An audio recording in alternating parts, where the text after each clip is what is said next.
बिस्मिल्लाहिर्रहमानिर्रहीम। अभी हम सॉल्व करेंगे एक्सरसाइज 3.8 क्लास 5, जो कि बहुत इजी एक्सरसाइज है। जैसा कि इससे पहले हमने जो एक्सरसाइज सॉल्व की हैं वो प्लस से रिलेटेड थी, माइनस से और मल्टीप्लिकेशन से रिलेटेड थी, यानी कि हम फ्रैक्शंस को कैसे ऐड करते हैं, सब्ट्रैक्ट करते हैं और मल्टीप्लाई करते हैं। अब लास्ट पे जो हम टॉपिक इसका पढ़ने जा रहे हैं वो ये है कि हम फ्रैक्शंस को डिवाइड कैसे करेंगे। सबसे पहले हम क्वेश्चन सॉल्व करेंगे, जो कि हमारे पास 3/10 डिवाइडेड बाय 3/5। ये बहुत इजी क्वेश्चन है ये। तो सबसे पहले हमने ये करना है कि ये जो डिवाइड है इसको हमने मल्टीप्लाई में चेंज करना है, और ये देखना है कि मल्टीप्लाई हम डिवाइड को तभी कर सकते हैं कि जब हमने डिवाइड के बाद वाली वैल्यू को रेसिप्रोकेट कर देंगे उसको, यानी रेसिप्रोकेट का मतलब कि इसका रेसिप्रोकल ले लेंगे, उलट कर देंगे इसको। जैसे ये 3/10 है, जो ही हम मल्टीप्लाई के साइन में चेंज करेंगे डिवाइड को, तो जो नेक्स्ट फ्रैक्शन है उसका रेसिप्रोकल ले लेना है। तो 3/5 का रेसिप्रोकल आ जाएगा 5/3। ये रूल है इसका कि जब भी फ्रैक्शंस से पहले डिवाइड हो तो उसको मल्टीप्लाई में चेंज करते हैं, और मल्टीप्लाई में जब चेंज करते हैं तो मल्टीप्लाई के बाद वाली जो वैल्यू होती है, यानी जो फ्रैक्शन होती है, उसका रेसिप्रोकल ले लेते हैं। इसलिए हमने डिवाइड के बाद जो फ्रैक्शन राइट की हुई है इसका रेसिप्रोकल यहाँ राइट किया है। तो अभी देखना ये है कि ये क्वेश्चन तो पहले क्वेश्चंस की तरह बन गया जो हमने मल्टीप्लिकेशन वाले क्वेश्चंस किए हैं, तो बाकी स्टेप्स वही रिपीट होंगे।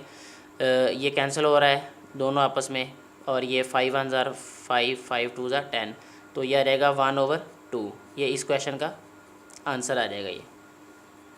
इसके बाद हम सॉल्व करेंगे इसका क्वेश्चन नंबर 4, जो कि है 4/7 डिवाइडेड बाय 2 होल नंबर 1/10। ये भी बहुत इजी क्वेश्चन है ये। इसमें सबसे पहला काम हमने ये करना है कि जैसे इससे पहले भी हम डिस्कस कर चुके हैं कि ये कंपाउंड फ्रैक्शन है, तो इसको हम इम्प्रॉपर फ्रैक्शन में चेंज करेंगे। तो उसके लिए हम पहले इसको राइट कर देंगे 4/7। ये डिवाइड का साइन वैसे ही 10 2 ज़ार 20, 20 + 1 21/10। ये इक्वल आ जाएगा 4/7। Divide will change into multiply, then the next fraction will be reciprocate, यानी रेसिप्रोकल उसका ले लेंगे हम। तो ये आ जाएगा हमारे पास 10/21। तो इसके बाद हमने देखना है क्या कोई कैंसिल होता है न्यूमरेटर डिनोमिनेटर के साथ, या डिनोमिनेटर न्यूमरेटर के साथ, कोई भी नहीं हो रहा, तो मल्टीप्लाई कर देंगे। 4 × 10, 7 × 21। तो जब 4 को हम 10 से मल्टीप्लाई करेंगे तो ये 40 आ जाएगा। 21 को 7 से मल्टीप्लाई करेंगे तो 7 1 ज़ार 7, 7 2 ज़ार 14, जो 40/147 इसका आंसर आ जाएगा ये। अभी हम क्वेश्चन सॉल्व करेंगे 9 वाला, जो कि है 3 whole number 1/5 divided by 2 whole number 2/3।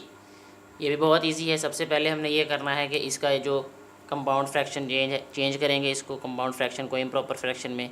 तो यह रहेगा 5 3 ज़ार 15 + 1 16/5 डिवाइड 3 2 ज़ार 6, 6 + 2 8, 8/3।